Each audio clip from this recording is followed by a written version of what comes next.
Greetings, BookTube. Welcome back to the History Shelf. I hope you're doing well out there. My name is Peg, and I am your resident history nerd and book reviewer and YouTube channel host. Yeah, today's video is going to be a book haul, but before I get into my book haul, I just wanted to mention that, I haven't made a video in a while, and it's mostly, due to, not having the energy and not having the mental state of mind to want to make book videos.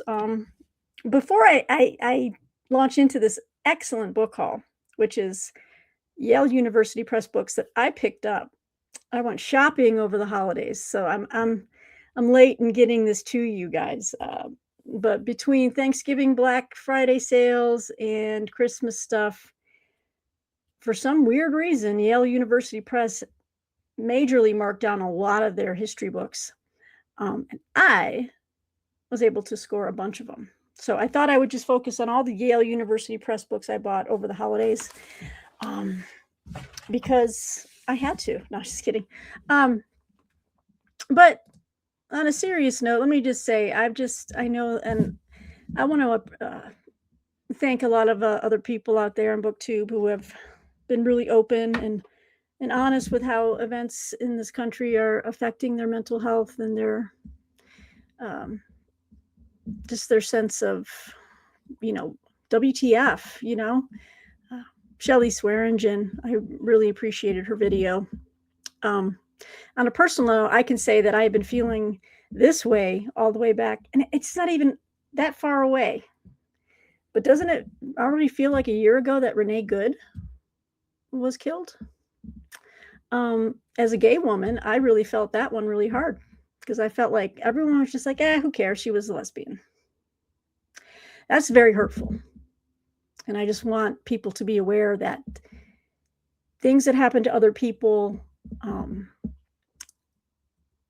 impacts a lot of us out there because, that could have been me. Just exercising my right to protest. Anyway, and then with Alex Preddy,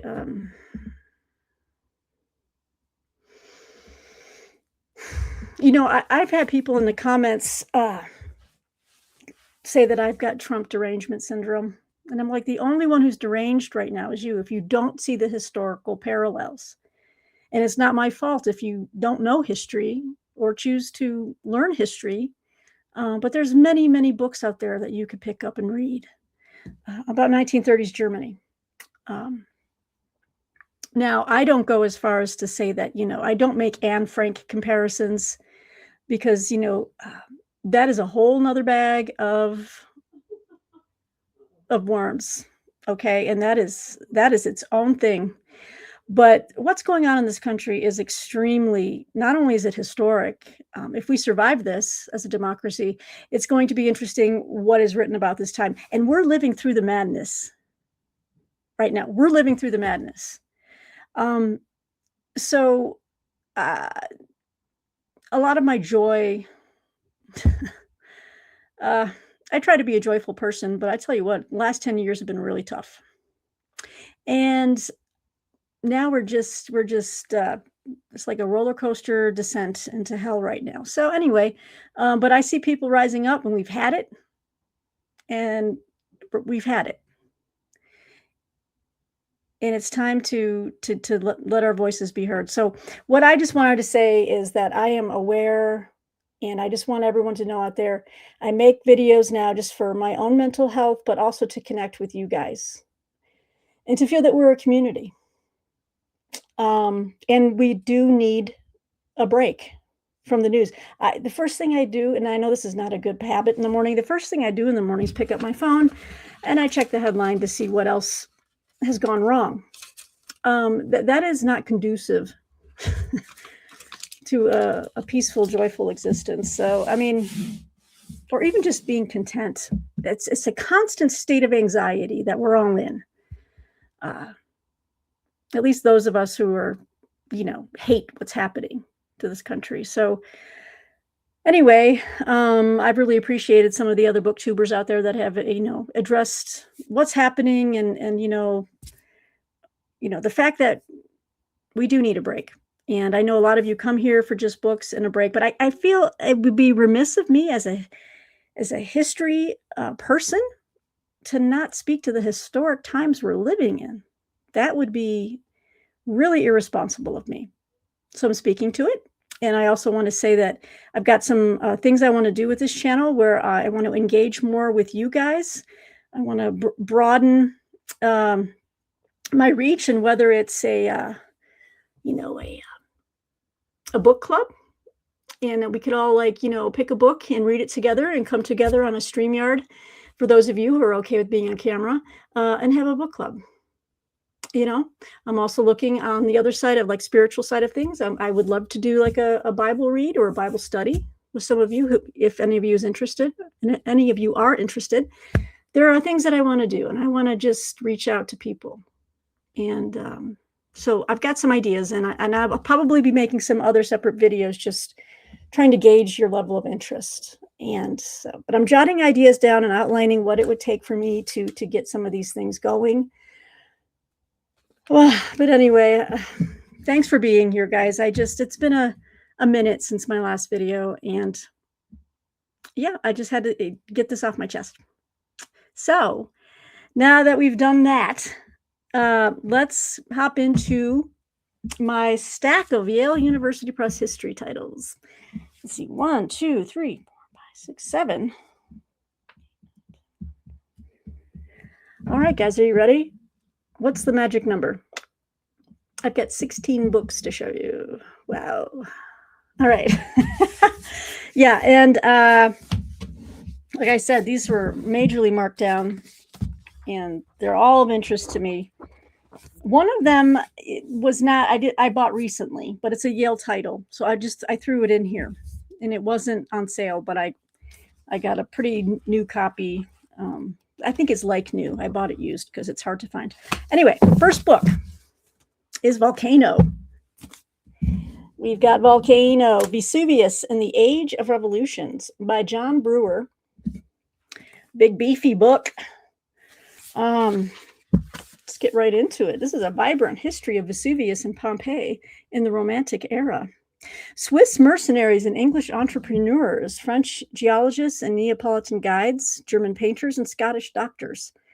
In the Romantic period, Vesuvius bubbled and seethed, not just with lava, but with travelers excited to experience mainland Europe's only active volcano. After the first excavations of Herculaneum and Pompeii in the 1730s and 40s, the surrounding Bay of Naples became an even greater object of fascination. Romantics, Neapolitans, and visitors alike saw the great volcano as a focal point for emotions and political aspirations, an object of geological inquiry, and the epitome of their obsession with nature and dramatic change. In this majestic new work, John Brewer traces the experiences of these early visitors to the gnarled, torn slopes of Vesuvius and the maze of antique ruins that lay below. He shows, too, how dramatic volcanic eruptions became the perfect political metaphor for the age, fueling both revolutionary enthusiasm and conservative trepidation. I love these end papers. Look how colorful. You see that, guys? Wow. That is fantastic. I've never seen that map. Hand-drawn map, hand-painted. So what a different take on just reading about volcanoes, and they kind of rope it into the Romantic era and the history of that time.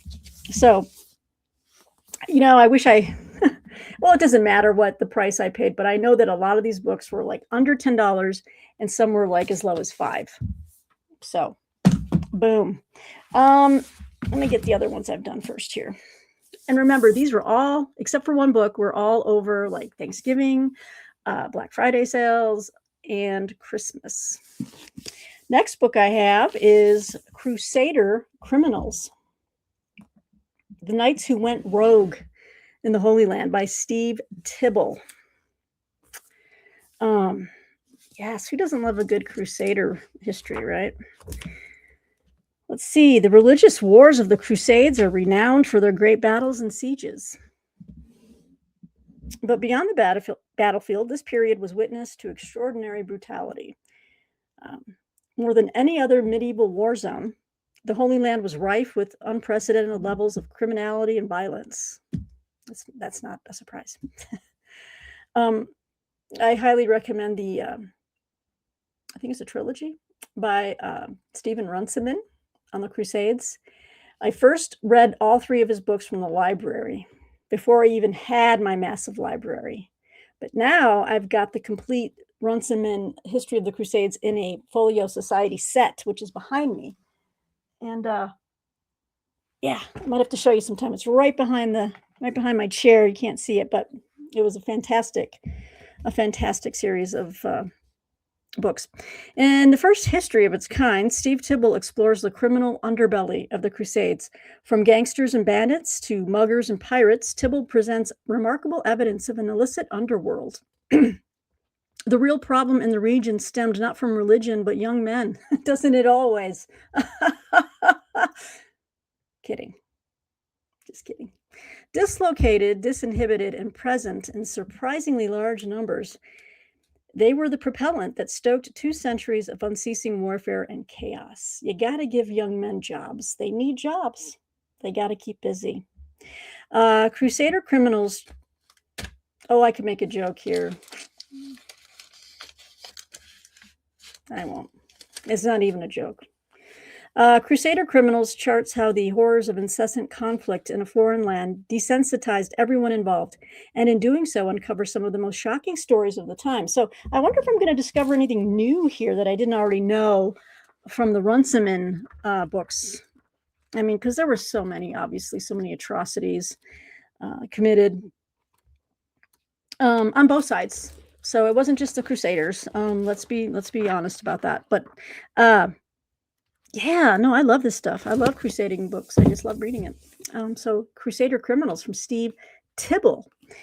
Yes, love Yale University Press books. I love University Press books, period. I mean, there's so many good ones out there between Princeton, Yale, Oxford, Harvard, like some of the Southern presses like University of North Carolina Press, LSU Press, which has a great Civil War collection of books, and North Carolina Press, they do too.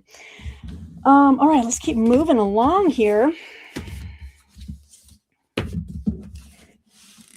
Okay, what are we going to do here? I don't think I'm doing this in any order. Okay, let's just do this one. I picked up a copy. This book was marked down to $2.50. So when I purchased it, I bought 2. And I sent the other one to my friend Patrice. My buddy reader and my good friend Patrice Jones. So she has a copy of this now too. And who knows, maybe we can read it together. This is In Search of the Beloved Community, John Lewis. Actually, it'd be John Lewis and then the subtitle, In Search of the Beloved Community. $2.50. Brand new. Gorgeous. By Raymond Arsenault, who wrote Freedom Riders. So what's this one about? For 6 decades, John Robert Lewis was a towering figure in the U.S. struggle for civil rights.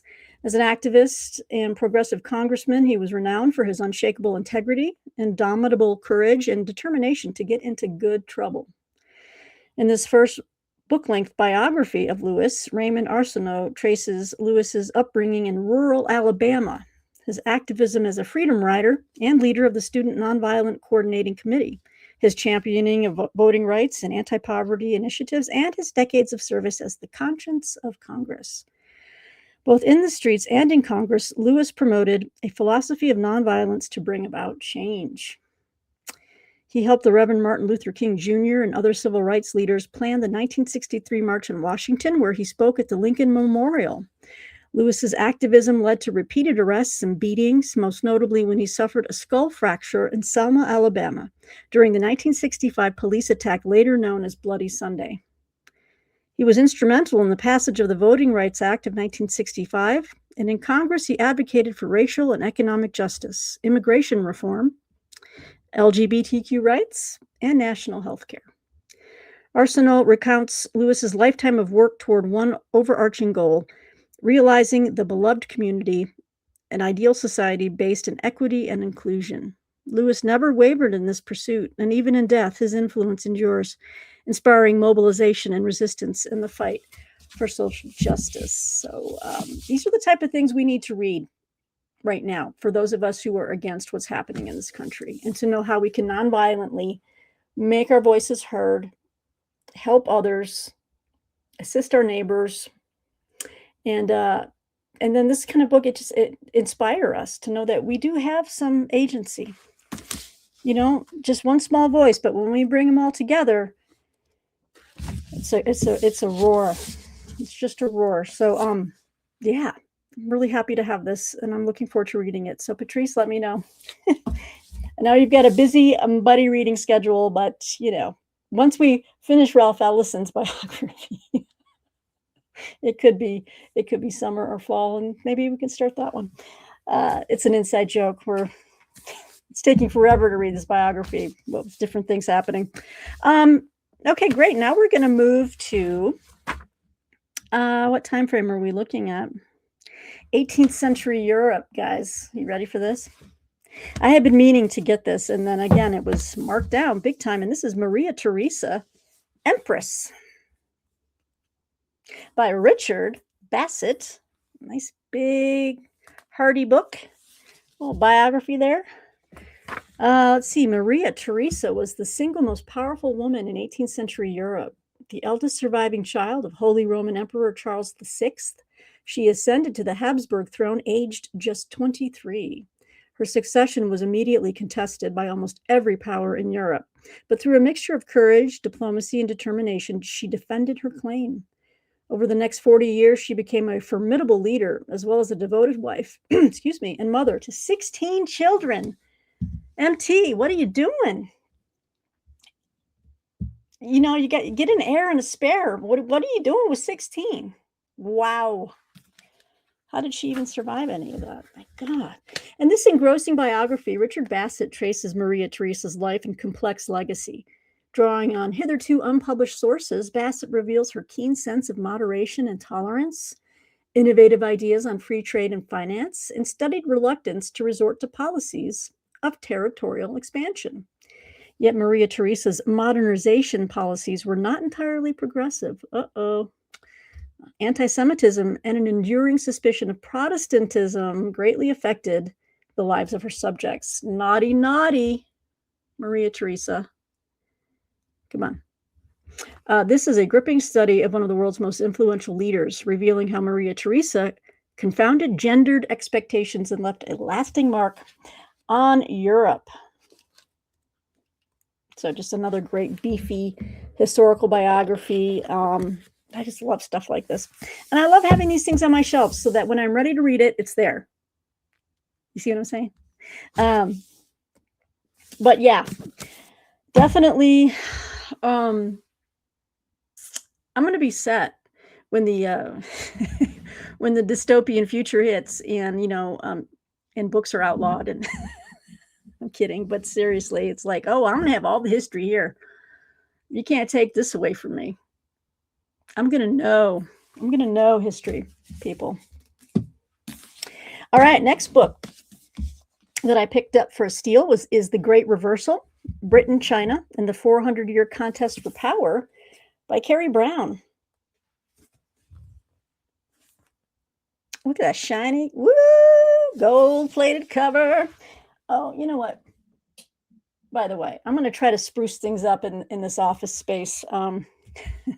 I mean, this is where I work during the day, and this is where I film my videos, but I want to have I might put some LED lights in my shelves back there so that it's kind of like backlit a bit more.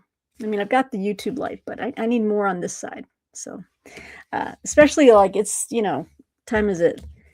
Woo, it's like 5:30 or something here. And yeah, it's, the sun is going down. It's going to get dark in here. So The Great Reversal.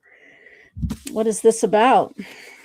When British merchant ships landed on the south coast of China in the early 17th century, the world's most ancient and self-contained country came face to face with Europe's most dynamic economy.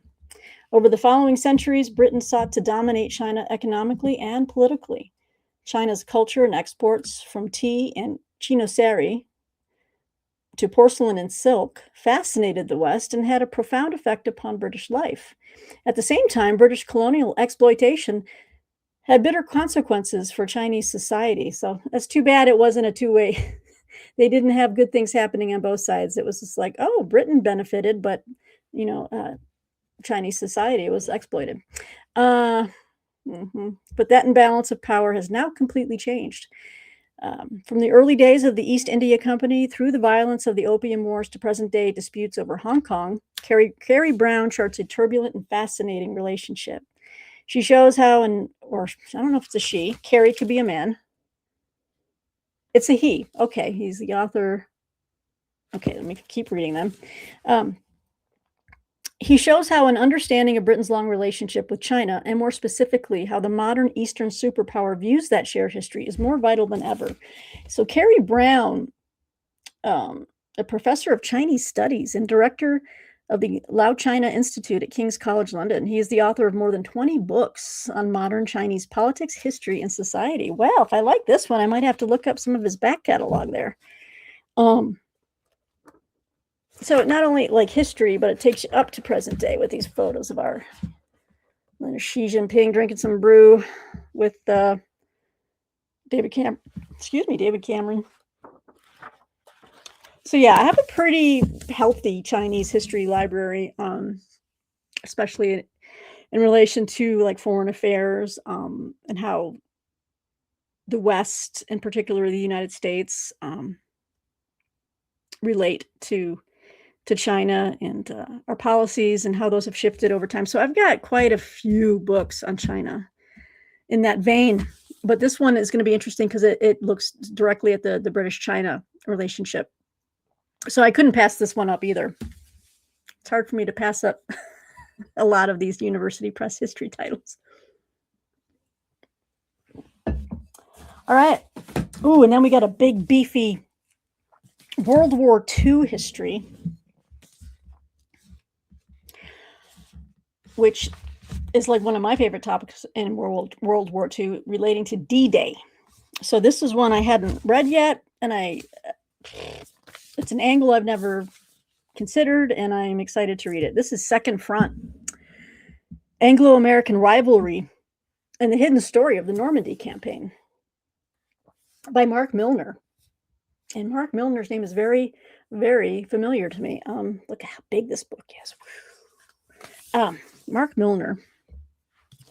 Let me just see what else he's written. Oh, right. He wrote he's written 10 acclaimed books, including Stopping the Panzers and Battle of the Atlantic, but I've heard of his name elsewhere too. Yeah, so this one was deeply marked down. Let me read this to you. This is a revelatory account of the Second World War and how underlying competition between the Allies shaped the post-war world. In June 1944, an Allied army of British, American, and Canadian troops sought to open up a second front in Normandy. But they were not only fighting to bring the Second World War to an end.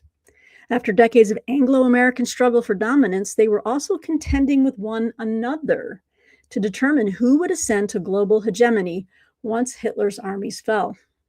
Mark Milner traces this concealed rivalry as it began after the First World War and evolved during the fragile peace which led to the Second.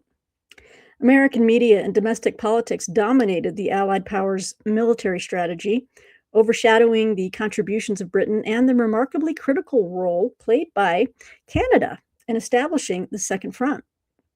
Culminating in the decisive Normandy campaign, Milner shows how Churchill and Roosevelt strove to dominate the post-war order, not least through how the history of their great alliance would be written. Yeah, man, a big book. Almost 800 pages, but that's with all the index bibliography and notes. But reading-wise, it's still a big read. This will take you up to about 650 pages. Well, maybe even more than that. Yeah, about 650 pages. Woo. But this is definitely going to be something I need in my D-Day collection. And I look forward to reading it when I can get to it.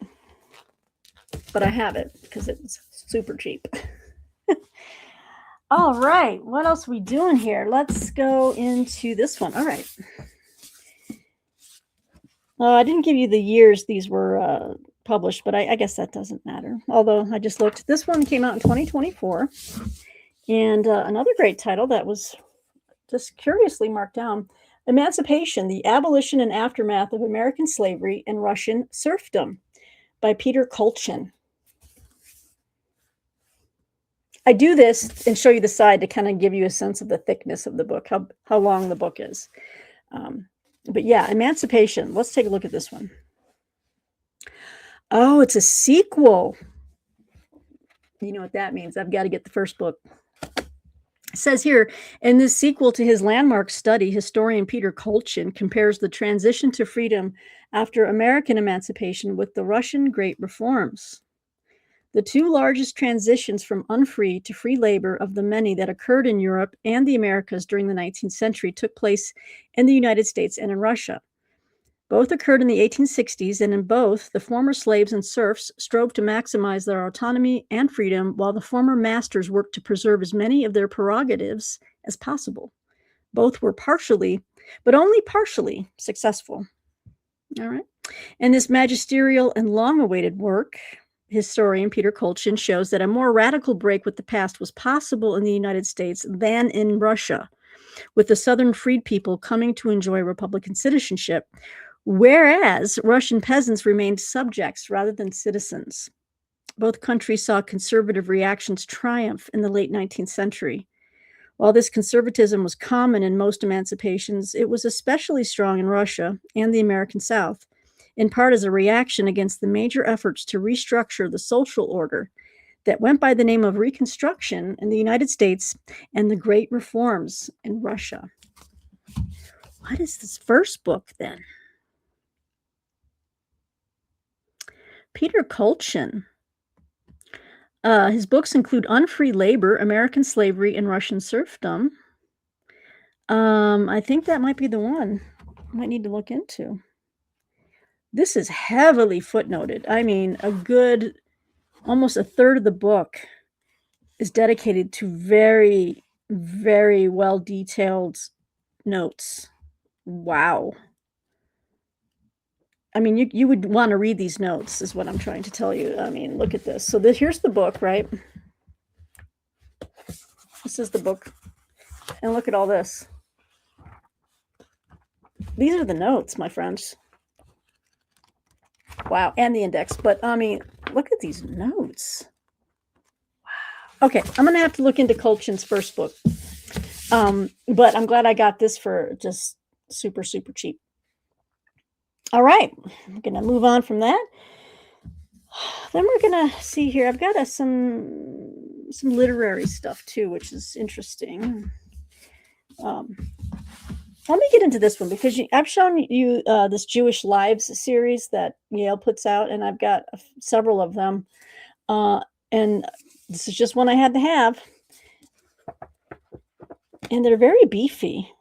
This one's almost 400 pages, and I think I got it for like $4. And this is The Many Lives of Anne Frank by Ruth Franklin. So I'm really glad to have this with my other selections in the Jewish Lives series, which is downstairs in my parlor. I think I've got Ayn Rand. I think I've got Karl Marx.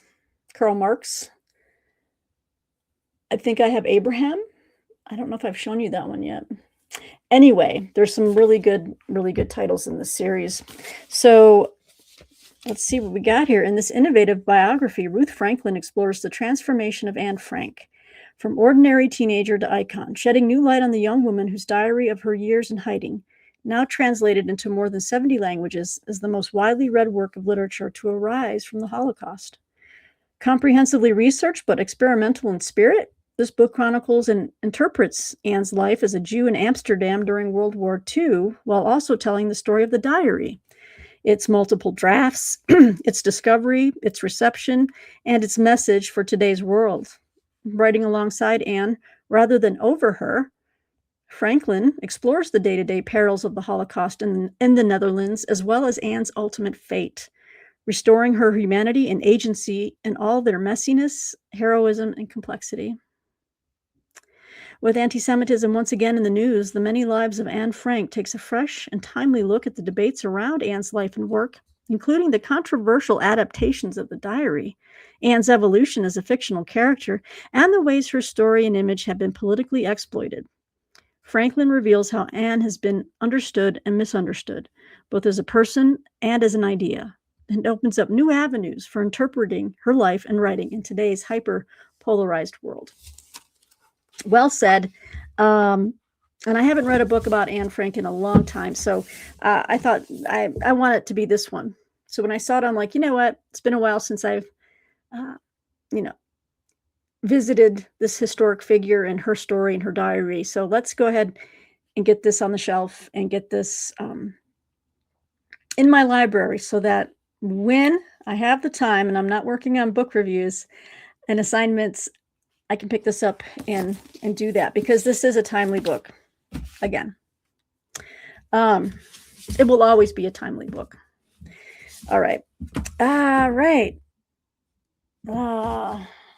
Let's go with this one.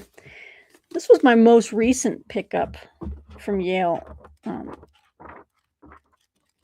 Just every now and then they really, really mark these down.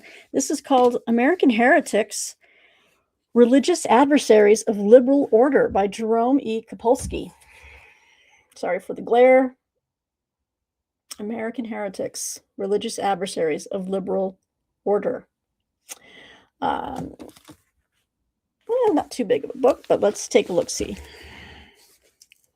A penetrating account of the religious critics of American liberalism, pluralism, and democracy from the Revolution until today. Oh boy, here we go. Are we ready for this one? The conversation about the proper role of religion in American public life often revolves around what kind of polity the founders of the United States envisioned. Advocates of a Christian America claim that the framers intended a nation whose political values and institutions were shaped by Christianity. Secularists argue that they designed an enlightened republic where church and state were kept separate. Both sides appeal to the founding to justify their beliefs about the kind of nation the U.S. was meant to be or should become. In this book, Jerome Kapolsky complicates this ongoing public argument by examining a collection of thinkers who, on religious grounds, consider the nation's political ideas illegitimate, its institutions flawed, and its church-state arrangement defective. Beholden to visions of cosmic order and social hierarchy, rejecting the increasing pluralism and secularism of American society, they predicted the collapse of an unrighteous nation and the emergence of a new Christian commonwealth in its stead. By engaging their challenges and interpreting their visions, we can better appreciate the perennial temptations of religious illiberalism, as well as the virtues and fragilities of America's liberal democracy. Another very timely read. This book came out, this was published just last year. It's 2026, so it's not last year if it's 2024. So 2024, but it's still a relatively new book. And I think it's just going to inform more of what I've already have become, not aware of. It's just things that are happening in this country are confirming some of the beliefs or ideas and theories I've just privately in my own mind have been thinking of, which is this. If you will allow me a moment of editorializing. This all goes, what we're going through right now in this targeting of people who of differences, whether they look different, have a different lifestyle, which I hate that word lifestyle. This all goes back to the Civil War. I firmly believe, and I know I'm not the only one who has said this.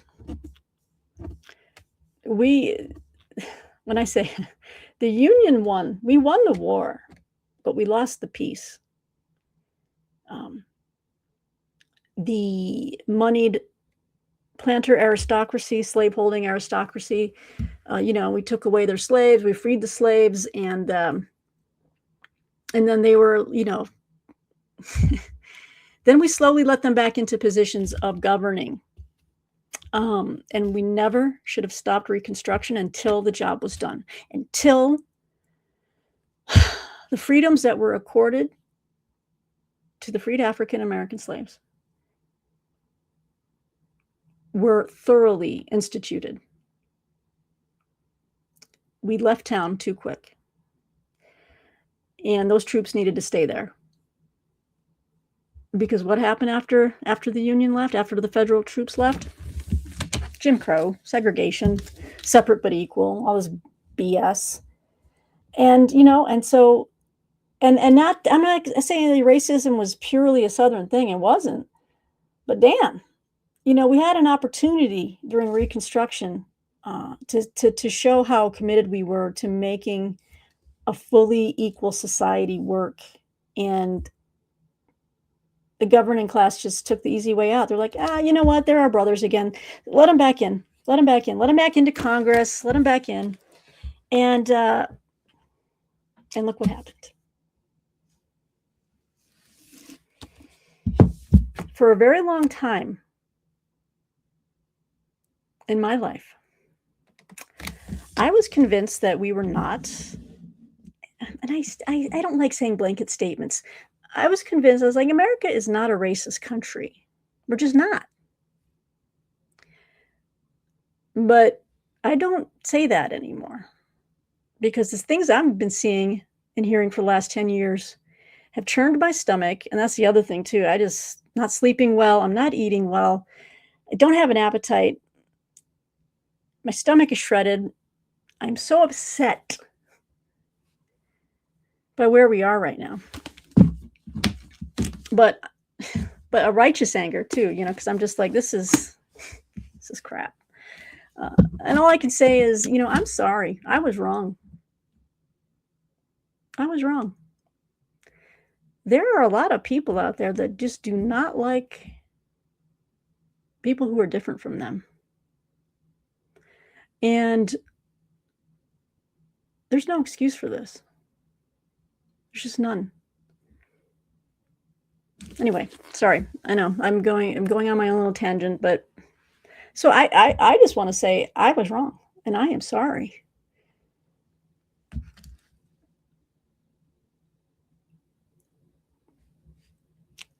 People of color, black, brown, whatever color of the spectrum, are saying right now you know what it's like. I hear you. And you're right. American heretics. Religious adversaries of liberal order. Okay, we're moving on. Now we're going to go into... So, these are more along the lines of, I'm going to have two things that are somewhat religion adjacent.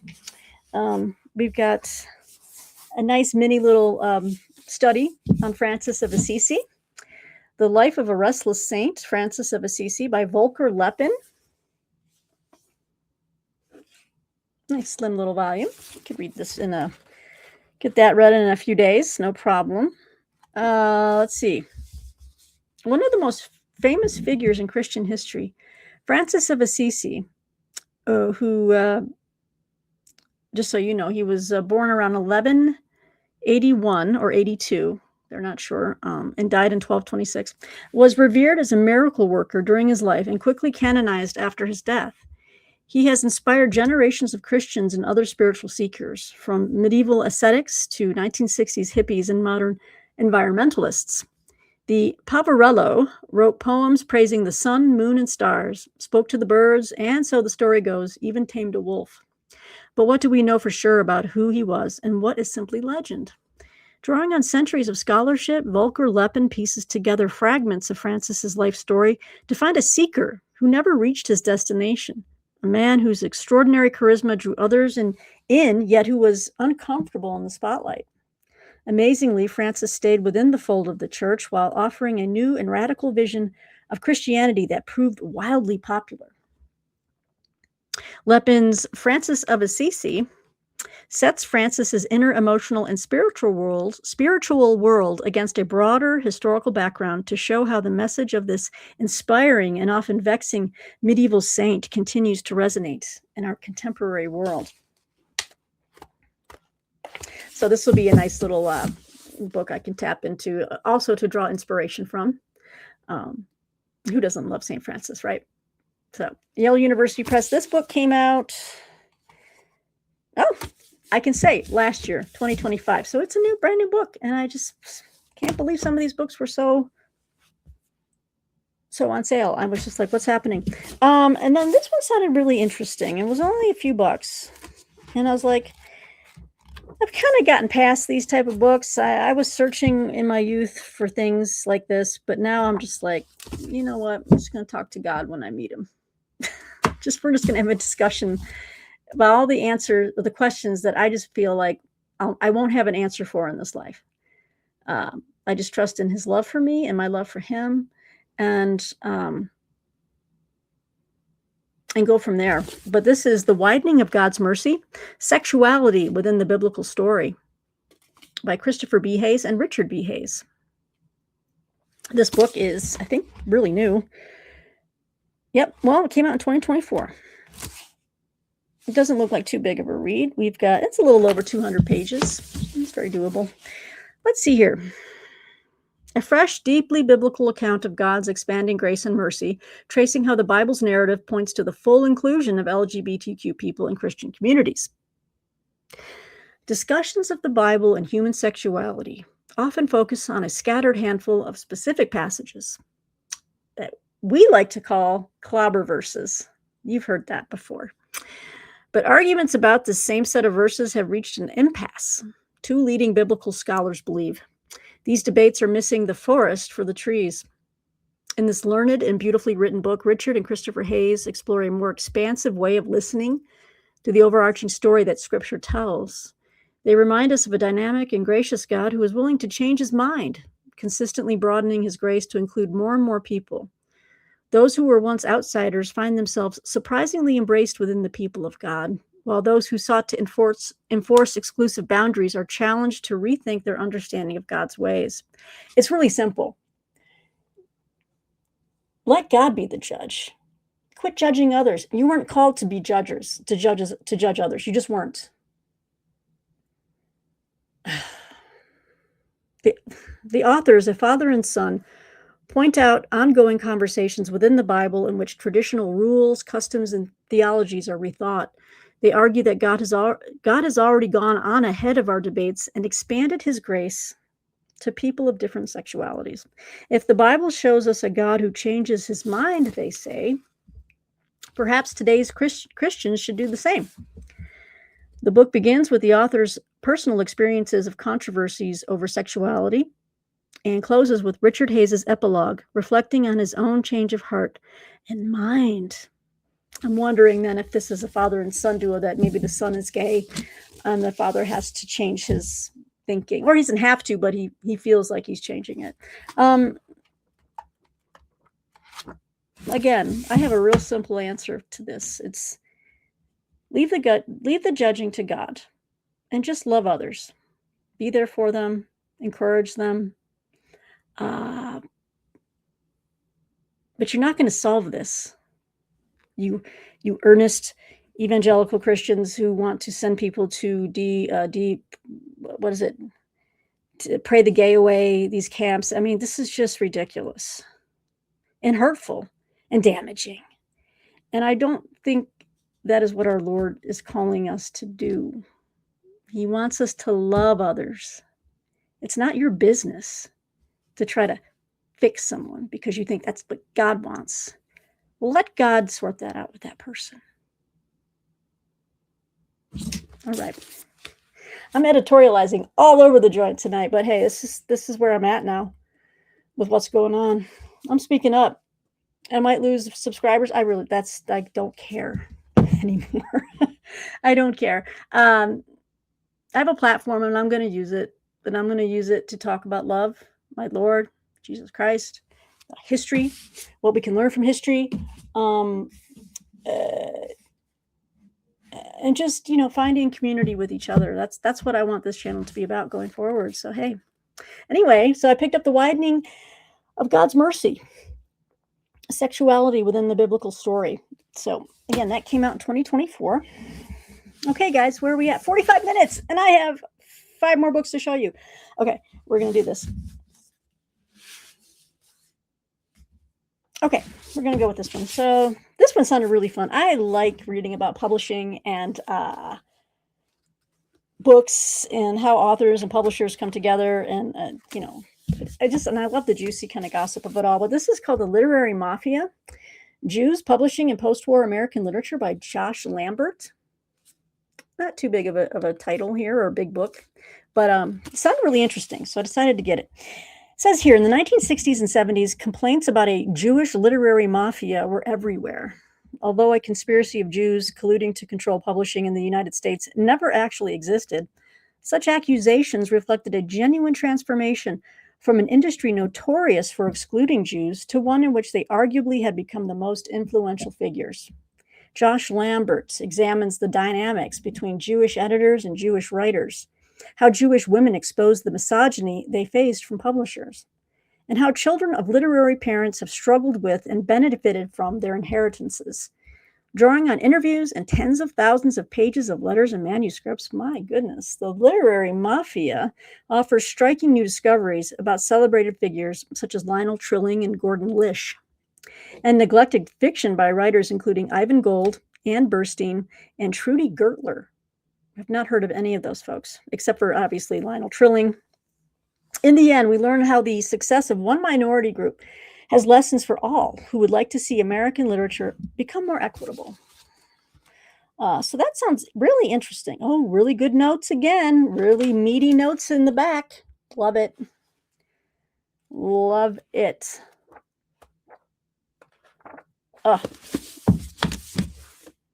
Keep up the good work, Yale University Press.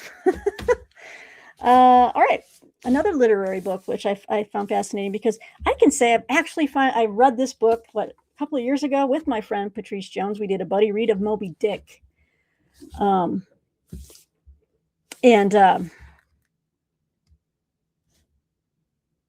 thought this was, oh wait, is this about, well, it's the same area. Why did I think this was Moby Dick? Squanto. Well, it's in the Northeast. It's been a long week.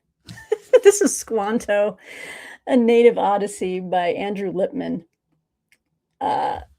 You probably have seen this elsewhere. I think people have talked about it quite a bit. I don't know why I was thinking this was related to Moby Dick, but it's definitely up my alley. American school children have long learned about Squanto, the welcoming native who made the first Thanksgiving possible, but his story goes deeper than the holiday legend. Moby Dick. I'm leaving this in. I'm not editing this out. Because why? Because I'm real. I'm all real on this channel. Born in the Wampanoag speaking town of Patuxet in the late 1500s, Squanto was kidnapped in 1614 by an English captain who took him to Spain. From there, Englishmen brought him to London and Newfoundland before sending him home in 1619, when Squanto discovered that most of Patuxet had died in an epidemic. A year later, the Mayflower colonists arrived at his home and renamed it Plymouth. Prize-winning historian Andrew Lippman explores the mysteries that still surround Squanto. How did he escape bondage and return home? Why did he help the English after an Englishman enslaved him? Why did he threaten Plymouth's fragile peace with its neighbors? Was it true that he converted to Christianity on his deathbed? Drawing from a wide range of evidence and newly uncovered sources, Lippman reconstructs Squanto's upbringing, his transatlantic odyssey, his career as an interpreter, his surprising downfall, and his enigmatic death. The result is a fresh look at an epic life that ended right when many Americans think their story begins. Love it. And it is not about Moby Dick, but that's okay. We've got Squanto, A Native Odyssey by Andrew Lippman. So many good books from Yale University Press in the last couple of years. All right, here's another one on like publishing and writers and newspapers and freedom of the press. This book came out in We're up at 50 minutes. That's my standard now. Well, this one was a little bit older. It came out in 2020. This is An Aristocracy of Critics. Luce, Hutchins, Niebuhr, and the committee that redefined freedom of the press. I was reading this backwards, looking at the screen. This is by Stephen Bates. Let me go on this side so the lighting is better. It's already dark out. Look at, when you started this video, everybody, it was light outside. Right? Boom. Now it's dark. So fast. It's almost dinner time. My stomach is growling. Let's go here. 1943. Time Inc. editor-in-chief Henry R. Luce, or is it Luce? Luce? Henry, whatever, sponsored the greatest collaboration of intellectuals in the 20th century. He and University of Chicago president Robert Maynard Hutchins summoned the theologian Reinhold Niebuhr, the Pulitzer Prize-winning poet Archibald MacLeish, and 10 other preeminent thinkers to join the Commission on Freedom of the Press. They spent 3 years wrestling with subjects that are as pertinent as ever: partisan media and distorted news, activists who silence rather than rebut their opponents, conspiracy theories spread by shadowy groups, and the survivability of American democracy in a post-truth age. The report that emerged, called A Free and Responsible Press, is a classic, but many of the Commission's sharpest insights never made it into print. Interesting.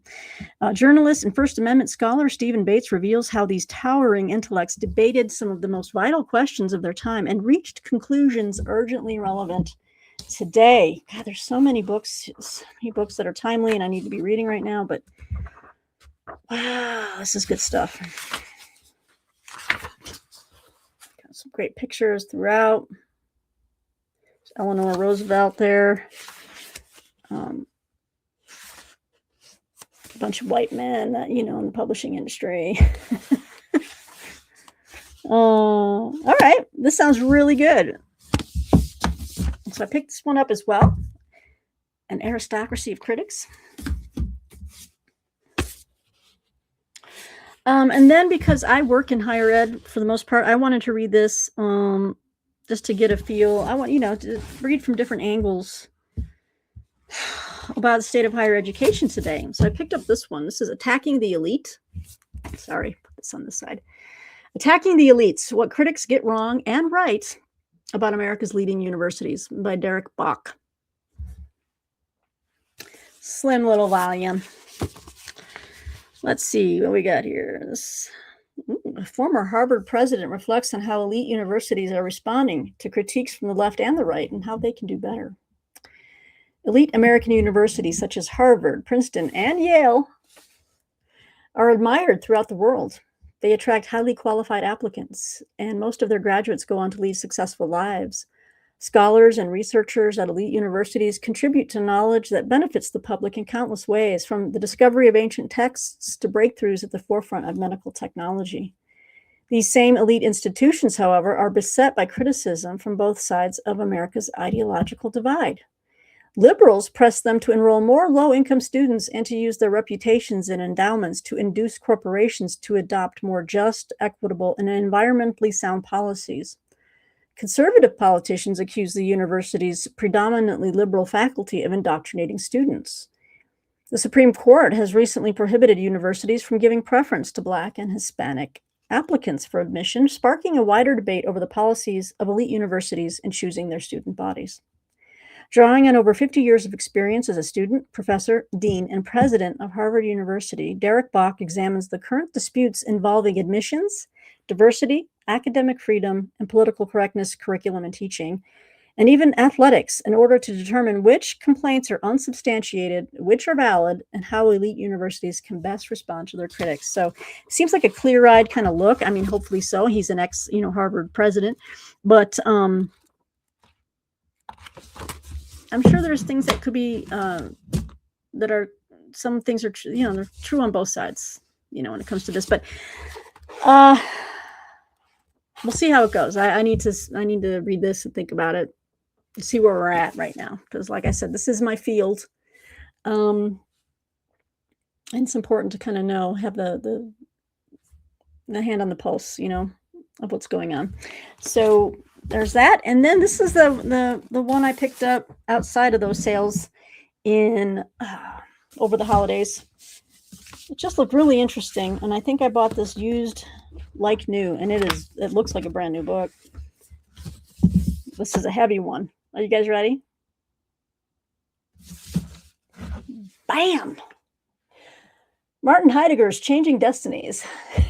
Catholicism, Revolution, Nazism.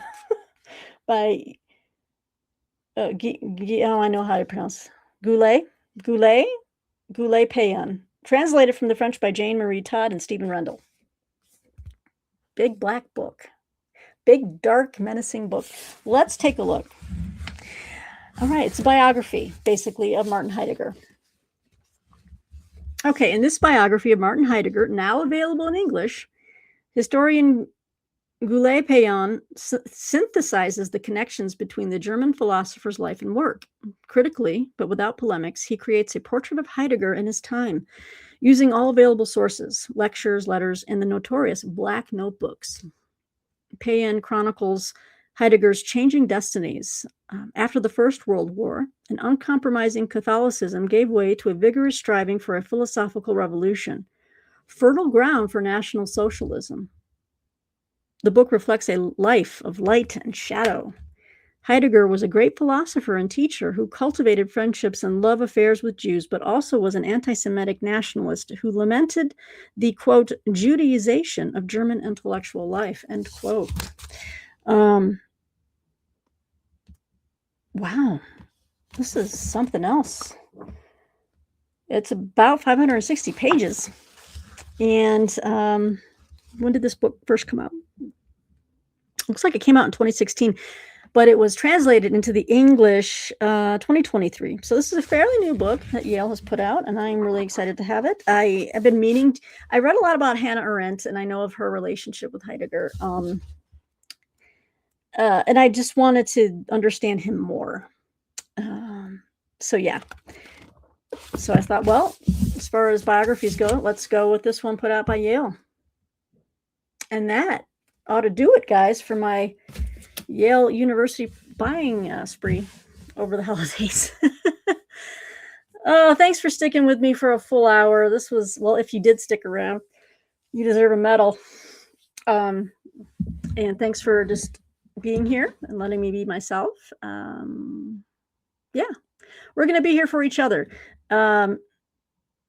If you guys are interested in, well, I'm going to do another video where I'm actually calling out input from you guys on certain things I want to do with the channel. Like I said, read-alongs or a book club, maybe with a monthly meetup. I don't know. I know that some people are putting that kind of stuff behind like a paywall with Patreon, and you know, I'm not doing the Patreon yet because I just do not have any extra time to make additional content. And second of all, I want to make sure it's really of value. So I'm not doing any of that. But I still would like to you know, grow my channel through interacting with all of you guys and learning history together, studying scripture together, whatever. So if that appeals to you, let me know. Just drop me a note. It can be in the comments or you can email me. And my email address is in my About tab. It's my business email address. Feel free. And yeah. But let me go ahead and wrap this one up, guys. Thanks for staying for this extended video, this extended book haul. Let me know which of these books you're adding to your TBR. And let me know, again, if I've, you know, picked out some bangers for you. I get so tickled when people say, you always have the most interesting books. Like you find the most interesting things. Thank you. Not all the time, right? A lot of them are mainstream, but then again, I find things like this, which is just fascinating. You know, a lot of these are pretty mainstream right now, but there's a few. They're back in the stack, but you know what I mean. I do find things, and I'm so tickled to know that you guys like the more arcane titles that I find in my searches, in my book shopping. All right, guys, please stay safe out there. Be well, be kind, and do me a favor, drop me a like, hit the subscribe button, and come back and see me again soon. I love you guys. All right, take care out there. God bless. Bye-bye.